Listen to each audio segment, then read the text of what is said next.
warahmatullahi wabarakatuh. Perkenalkan, nama saya Nurhuda Koleh dengan NIM 420, mata kuliah Komunikasi Internasional kelas E.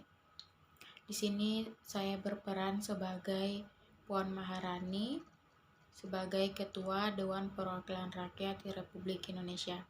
Di sini saya akan menyampaikan press release tentang rivalitas perekonomian Amerika Serikat dengan Cina.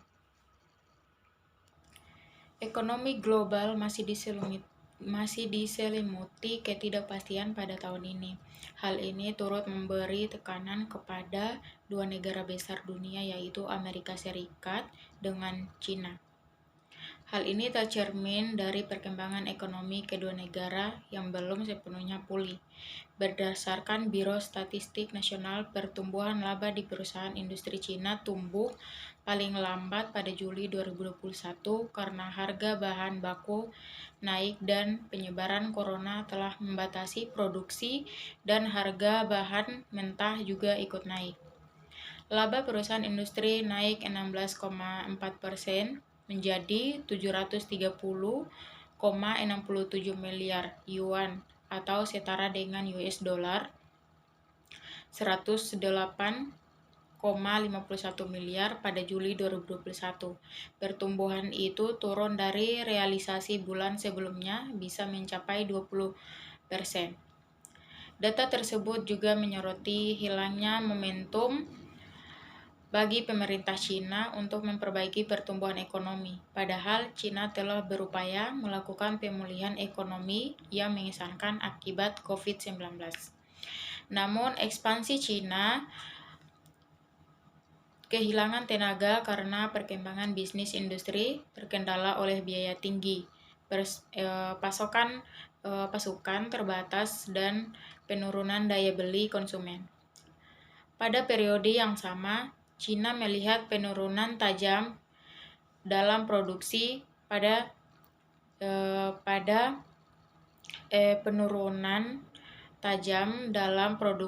pabrik dan realisasi itu. Memperkiraannya industri akan mendapat tekanan lebih besar akibat sosial dan kebijakan lebih ketat di sektor properti dan industri.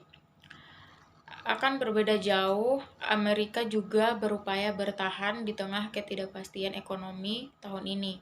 Pada Juni dan Juli 2021, terjadi penambahan 1,9 juta penambahan pekerjaan baru warga Amerika.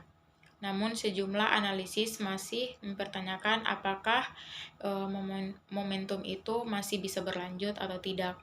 Analisis memperkirakan ada tambahan 763.000 lapangan kerja baru pada Agustus ini.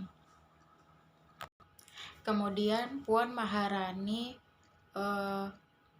pernah mengatakan di forum P20 bahwa pandemi COVID-19 adalah tantangan global terbesar saat ini yang mengakibatkan krisis multidimensi.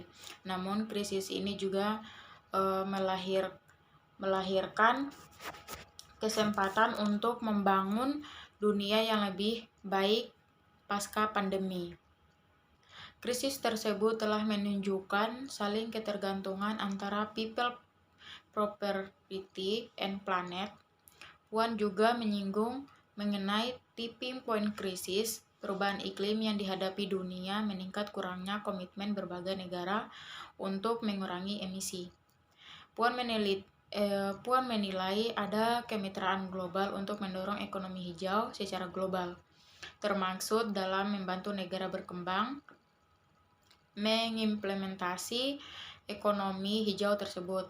Dalam forum tersebut, Puan juga mengungkapkan Indonesia yang terus berkomitmen menurunkan emisi bagi Indonesia. Kami on track menurunkan emisi sesuai target NDC para agreement sebesar 29% dengan upaya mandiri dan siap mencapai hingga 41% dengan dukungan nasional. The global economy is still throughout in young country this year. The also put pressure on the two major world countries, namely the United States, US, and China. This is from the economic development of the two countries, which have not yet fully recovered according to the National Bureau of Statistics. Profit growth in China industrial enterprise will grow at the rate in July 2021 as raw material prices rise and the spread of corona has limited production and raw material prices have also risen. The profit of Indonesian company rose 16,4% YoY to 703,67 billion yuan or equivalent to $108,51 billion in July. The growth was down from the previous month's relation of 20% YoY. The dot also highlights to loss of moment for the Chinese government to improve economic growth. In fact, China has been trying to make an impressive economic recovery due to COVID-19. However, China's expansion is losing steam and agricultural business development are contracted by high costs, limited supply and dwindling consumer purchasing power. In the period, China saw a sharp decline in factor production. From the relation, analysts estimate will be under greatest pressure due to social descriptions and stricter policies in the property and industrial sector.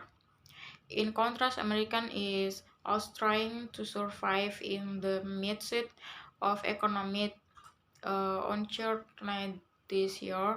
In June and July, there were 1,9 million educational American jobs added.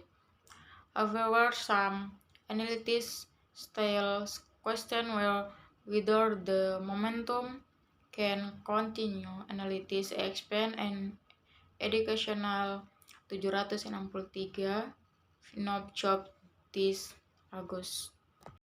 Well, that's the material that I can confirm more and less apologize.